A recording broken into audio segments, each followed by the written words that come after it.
for the two sides to remain far apart. যুক্তরাষ্ট্রের white হাউসের উত্তর দিকে ভিডিও ধারণ করছিলেন এবিসি নিউজের সাংবাদিক সেলিনা ওয়াং। হঠাৎ গুলির শব্দে আতঙ্কিত হয়ে মাথা নিচু করে ফেলেন তিনি। স্থানীয় সময় শনিবার ওয়াশিংটনের 17তম স্ট্রিট ও পেনসিলভেনিয়ার এভিনিউ সংলগ্ন এলাকায় হোয়াইট হাউসের নিরাপত্তা চৌকির কাছে গোলাগুলির ঘটনা ঘটে। সিক্রেট সার্ভিস জানিয়েছে, এক ব্যক্তি ব্যাগ থেকে অস্ত্র বের করে কর্মকর্তাদের লক্ষ্য করে গুলি চালায়। সঙ্গে সঙ্গে পাল্টা গুলি চালায় নিরাপত্তা বাহিনী। পরে আহত সন্দেহভাজনকে হাসপাতালে নেওয়া হলে মৃত ঘোষণা করেন চিকিৎসক।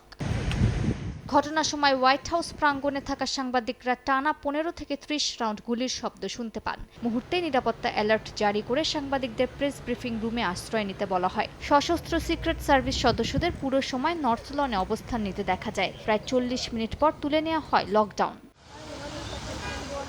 গুলির ঘটনায় একজন পথচারীও গুলিবিদ্ধ হয়েছেন। তিনি সন্দেহভাজনের গুলিতে নাকি পাল্টা অভিযানের সময় আহত হয়েছেন তা এখনও নিশ্চিত নয়। আইনশৃঙ্খলা বাহিনীর তথ্য অনুযায়ী আহত ব্যক্তির অবস্থা আশঙ্কাজনক। তবে কোনো সিক্রেট সার্ভিস সদস্য আহত হননি বলে জানিয়েছে কর্তৃপক্ষ।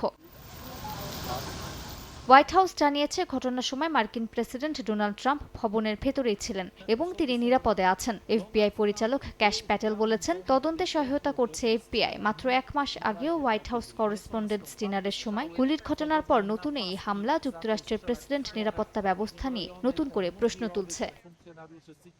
মালিহা সুহরওয়ার্দী, সময় সংবাদ।